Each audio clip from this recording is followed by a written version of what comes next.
બનાસકાંઠા જિલ્લાના વાવ તાલુકાના એટા ગામે આનંદ પ્રકાશ બાપુની પવિત્ર જગ્યા ઉપર બ્રહ્મ સમાજ દ્વારા બનાસકાંઠા લોકસભાના સાંસદ જ્ઞાનીબેન ઠાકોરનો સન્માન સમારોહ યોજવામાં આવ્યો હતો। આજના કાર્યક્રમમાં બ્રહ્મ સમાજના આગેવાનો મોટી સંખ્યામાં હાજર રહ્યા હતા। આજના કાર્યક્રમમાં ગુલાબસિંહ રાજપૂત, કેપી ગઢવી, ઠાકરસિંહ રબારી, રાજુભાઈ જોશી સહિત અનેક સ્થાનિક નેતાઓ હાજરી આપી હતી, જેમાં ઠાકરસિંહભાઈ રબારીએ નિવેદનમાં મોટો ધડાકો કર્યો હતો, જેમાં ભાજપ શું છે, ભાજપની ગાડીમાં બેસવા તૈયાર ન હતું ત્યારે આ બ્રહ્મ સમાજના બાબુભાઈને વાવ વિધાનસભાની ચૂંટણી લડાવ્યા, જ્યારે ભાજપનું નામ નહોતું ત્યારે તમારા બધાનો ઉપયોગ કર્યો, ત્યારે ભાજપમાં 4 કળાએ સમય આવ્યો અને ત્યારે બ્રાહ્મણો અને અન્ય સમાજના લોકો ક્યાં ગયા તે ભગવાન જાણે। જે ભાજપમાં ન હતા તેમણે પણ કબજો લીધો છે, એટલે જાગવાનો સમય આવ્યો છે। મહેરબાની કરો। વધુમાં રાજનેતાઓ રાજ ચલાવતા હતા, પરંતુ સલાહ તમારી લેવી પડતી હતી, પણ સમયને સમજો, તમે બુદ્ધિજીવી છો।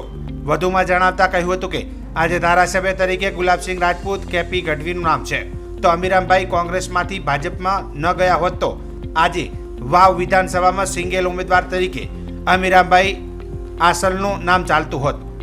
વધુમાં કોઈ પણ મુસીબત હોય અને મુસીબતમાંથી રસ્તો નીકાળે તેને ભૂદેવ કહેવાય, ત્યારે સમજીને વળાંક લઈ લો। તમારા માટે કાયમી દ્વારો ખુલ્લા છે, જ્યાં જે માંગશો ત્યાં કોંગ્રેસ પાર્ટી તમને આપશે તેવું જણાવ્યું હતું। આશીર્વાદથી બનાસકાંઠાના સાંસદ બન્યા છે એવા બેન શ્રી જ્ઞાનીબેન, થરાદના પૂર્વ ધારાસભ્ય ભાઈ શ્રી ગુલાબસિંહ, બ્રહ્મ સમાજના આગેવાન હેમતરામબા, હેમુભાઈ જોશી, ભગવાનભાઈ, બીકે જોશી સાહેબ અને સમગ્ર ચૂંટણીમાં આર્થિક મદદ કરી, ક્યાંય અટકાવવા ના દીધા કે જેટલું જોઈએ એટલું ફંડ આપીશ પણ ચિંતા નથી કરવાની એવા રાજુભાઈ જોશી, હજી 50-60 લાખ રૂપિયા રાજુભાઈના માથે હશે। અને મારી આજે માઇક ઉપર બોલું છું એની રાજકીય શરૂઆત કરી છે એવા મારા રાજકીય ગુરુ કેપી ગઢવી સાહેબ, ભાઈ શ્રી અમારા જુજારુ તાલુકા કોંગ્રેસ સમિતિ વાવના પ્રમુખ ભાઈ શ્રી નરસિંહભાઈ, મનુભાઈ, અભુજી, બીકે સાહેબ નું તો કીધું પહેલા, બીકે સાહેબ આખી ચૂંટણીની વહીવટી પ્રક્રિયા આખા જિલ્લાનું સંભાળતા હતા, એટલે અહીં મારે ભાષણ કરવાનું ગુલાબસિંહ ના હોય કે સમાજ જીવન કઈ રીતે જીવવું એ જીવનની રાહ જે બતાવી છે બ્રહ્મ સમાજે બેઠા હોય ત્યારે આપણે ભાષણો કરવાના ના હોય કે સમાજ જીવનમાં મનુષ્ય તરીકે શું કરવું એની સલાહ જ્યારે આ બ્રાહ્મણ સમાજે આપતા હોય, મનુષ્ય અવતાર તરીકે કઈ રીતે જીવન જીવવું એની રાહ તમારી પાસે શીખવાની હોય ત્યારે તમારી પાસે મારે ભાષણો કરવાના ના હોય। આપ તો નમન, પૂજન ને વંદનીય સમાજ છો, ગાય અને બ્રાહ્મણ એ પૂજનીય છે, ત્યારે અહીં વિશેષ ભાષણો ન કરાવડાય। પણ રાજુભાઈ મને હમણાં કહેતા હતા કેજો, એટલે મને નામ યાદ આવ્યું હેમુભાઈ ભીલડીથી, આપણે બાબુભાઈ ને ભીલડીથી બાબુભાઈ કેપી સાહેબ, જયારે ભાજપ શું છે, ભાજપની ગાડીમાં કોઈ બેહવા તૈયાર નતું ત્યારે આ બ્રહ્મ સમાજના બાબુભાઈને વાવ વિધાનસભા ચૂંટણી લડાયા।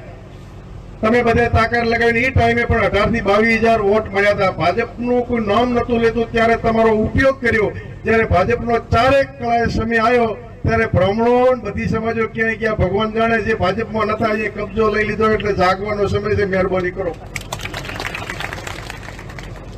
રમેશમાં ભલે આ વિસ્તારમાં અમૃતભાઈ ભાખરીને કાલે મેં સરપંચને ફોન કર્યો, અમૃતભાઈ કીધું આજ તો ના આવ્યા તો હવે આપણા બેની મિત્રતામાં કઈક કમી લાગે કે ના, હું 10 જણા ભાખરીથી લઈને આવીશ।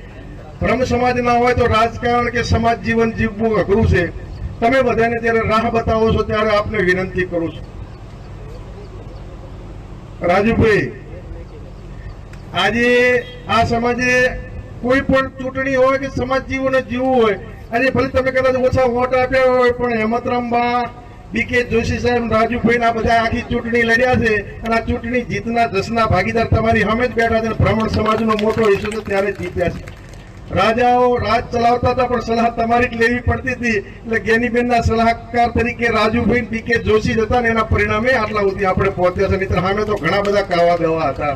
એટલે બ્રાહ્મણ સમાજ સિવાય ક્યારેય રાજકારણ કે સમાજ જીવન ચાલતું નથી, એટલે આપને વિશેષ નથી કહેતો, પણ સમયને સમજો, તમે બુદ્ધિજીવી છો, પરંતુ ભગવાન જાણે છે। મને રબારીને પણ શંકર ભગવાને શ્રી ઈર્ષા આપી તેમ તમને ઈર્ષા આલી છે શું છે સમજાતું નથી, નહીતર ધારાસભ્ય તમે જો આજે ગુલાબસિંહ કેપી ગઢવી સાહેબ મારું નામ ચાલે છે, અમારું એકલાયનું ના ચાલતું હોત, અમીરામભાઈ ના ગયા હોત તો ધારાસભ્ય તરીકે સિંગલ નામ વાવ વિધાનસભામાં અમીરામભાઈનું હોત।